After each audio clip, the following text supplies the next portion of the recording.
The Meta Quest 3 has officially been revealed, and a lot of people are talking about how this actually compares to the Quest 2 that they currently have. Is it worth the upgrade from coming from the Quest 2 and getting the Quest 3? Well, we're here today to talk about my top 8 reasons on why you would want to upgrade from the Quest 2 over to the Quest 3. So let's go ahead and get into the video. Gaming tech, eating brekkie is the gaming tech. Going for a brekkie is the gaming tech. Gaming tech is the gaming tech. Gaming techie. So the 8th thing I want to talk about on this list is the fact of the larger storage option. Now, this is obviously the lowest on the list, so it's not the most important, but it is still important, especially to me as somebody who has a lot of games on the Quest and stuff like that. I'm always running out of storage, especially if you record on it and you're trying to upload content and stuff. And games are only getting bigger. And now with the Quest, things are already getting bigger because they're going to be using higher resolution textures, and once games get updated, they might double in size or at least increase in size. So we'll see a lot more 10 to 20 gigabyte games, I think, on the Quest 3 than there will be on the Quest 2. So for me, having that 512 gigabyte option, even though it is the more expensive option, is still fantastic and is still a great reason to upgrade. Because games are just going to get bigger and you're going to want that extra storage space. I already wanted that. I had the 256 gigabyte version with the Quest 2, and I was already always running out of storage space because I don't find it convenient to uninstall and reinstall. I like playing different games all the time. I jump into one game for 20 minutes, jump into another for 20 minutes over and over again. I don't play the same game for 10 hours until it's done and then remove it. That's not usually how I play. So having a higher storage option for me is great, and I think a lot of people are going to see if they're getting a Quest 3 that's going to benefit them a lot if they're playing the games the way I do. The 7th item on this list that I wanted to talk about is the larger FOV. So that is going to be your field of view that is now 110 degrees up from what it used to be about 96 degrees on the Quest 2. So you're going to be able to see a little bit larger of an FOV for those of you guys who maybe had a Quest Pro or tried it. It's going to be somewhere around that range, but the Quest Pro was already a little bit larger than the Quest 2, and for me that was noticeable. When I went from the Quest 2 to the Quest Pro, you could definitely notice that it was a larger FOV, so this is going to be similar in that vein. So for those of you guys who are on the Quest 2, I think you guys will definitely feel that FOV, and it's going to be, just give you more visuals around your eyes, and that's going to be awesome. We all want larger FOVs, so more is definitely better.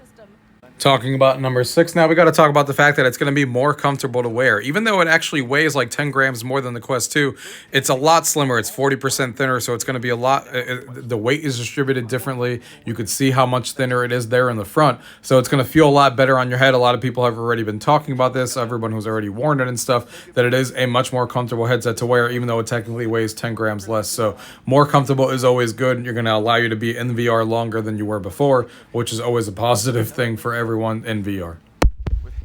Now, for those of you guys who play PC VR and you use your Quest to wirelessly play on virtual desktop and all that kind of stuff, or AirLink, this is going to be a huge improvement as well because of the new capabilities of the wireless support on here. So it's going to support wireless 6E, so you're going to be able to finally, get those higher bit rates when you're streaming, and it's going to be fantastic. So you can get that better quality. If you have supported routers at home, that's obviously going to be awesome. I've experienced a little bit of that with the Quest Pro since that had the better wireless chip in it, and it definitely makes a massive difference to stability and improvement with wireless streaming for me on virtual desktop.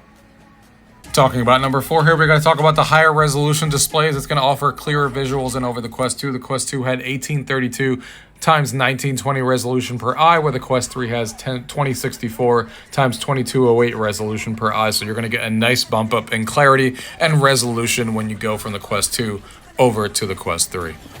And then at number 3, what we got to talk about is, of course, the new powerful chip that is inside the Quest 3, which is over two times as powerful as the Snapdragon that was in the Quest 2. This is the new XR2 Gen 2 chip, and it is much more powerful. Like I said, these are some early developers showing us what the Quest 3 can do.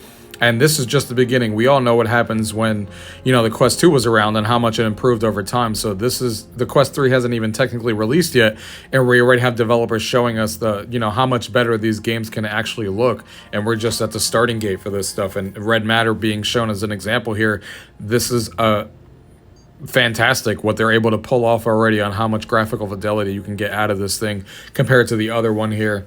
And what you're seeing here with The Walking Dead, how much more detail and how much more nice looking the lighting is and the textures and stuff in these games. You're looking right here, the flashlight kind of portraying everything on there. It's making these games look that much better right at the starting gate. And I'm excited to see obviously what the future holds with this chip. And not only is it going to improve graphics, but more powerful chip means, things are going to be a lot speedier when you're in the main menu, and things aren't going to, be as laggy that it sometimes got where you were at the main menu and games weren't launching as fast as you expected. All that stuff will obviously be improved with this new chip, and I'm excited for that. And I think that's definitely a huge reason to get the Quest 3 when you already have the Quest 2. And of course, coming in here at number 2 is the Pancake Lenses. For those of you guys who have never experienced a Quest Pro or Pancake Lenses before, you're in for a real treat because the clarity on this thing is awesome. No God rays. Everything is so much clearer. The edge-to-edge clarity on the lenses are going to be fantastic, and you guys are going to love these things and never want to go back to the Quest 2.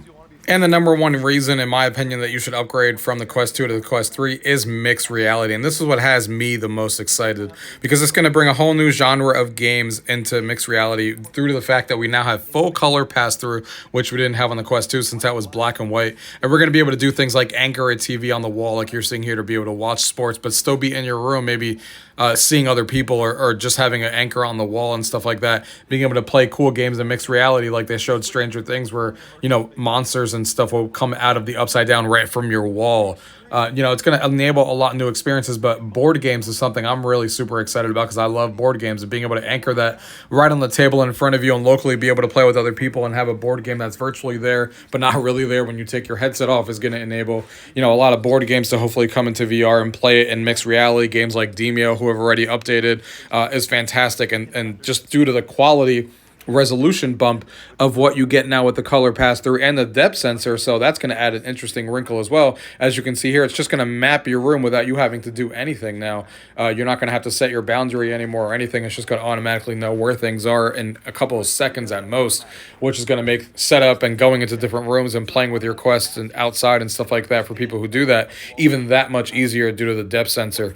And it's going to enable even more mixed reality experiences because with the depth sensor, it can, when they have an object in mixed reality, it actually knows, hey, I can hide behind the couch because I know that that's a couch, because it has that depth perception where, if an alien comes down, it's going to know, hey, that's a table, I can anchor myself to it. Or, hey, I can hide behind that couch and anchor myself to it. And then there's what's coming in 2024 that I'm super, super excited about that I've been waiting for AR to do, is you're going to be able to place objects all around your room in true AR fashion, where you can have something like a snow globe sitting on the corner that's not really there, but when you put your headset on, it's there.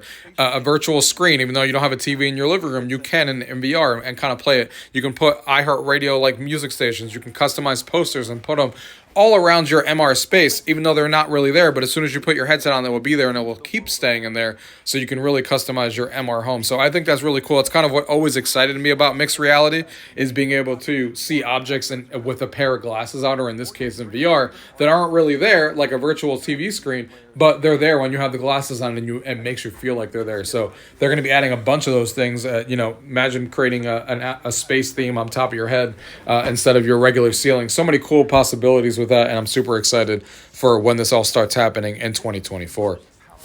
So that is basically it, guys, as far as the Quest, impressions and my top 8 reasons on why you would upgrade from a Quest 2 to a Quest 3. Obviously, you guys know I'm upgrading. I got my pre-order, and I can't wait to bring you guys all the content about unboxings and reviews and games and all about this mixed reality and all that stuff. So make sure you subscribe and stay tuned for all that to see if all this hype is worth it. But I'm super, super excited. The early impressions are looking really good, and I can't wait to dive in there with you guys. If you guys have any questions about anything you guys have seen in today's video, as always, guys, leave it down below. If not, thank you guys for watching.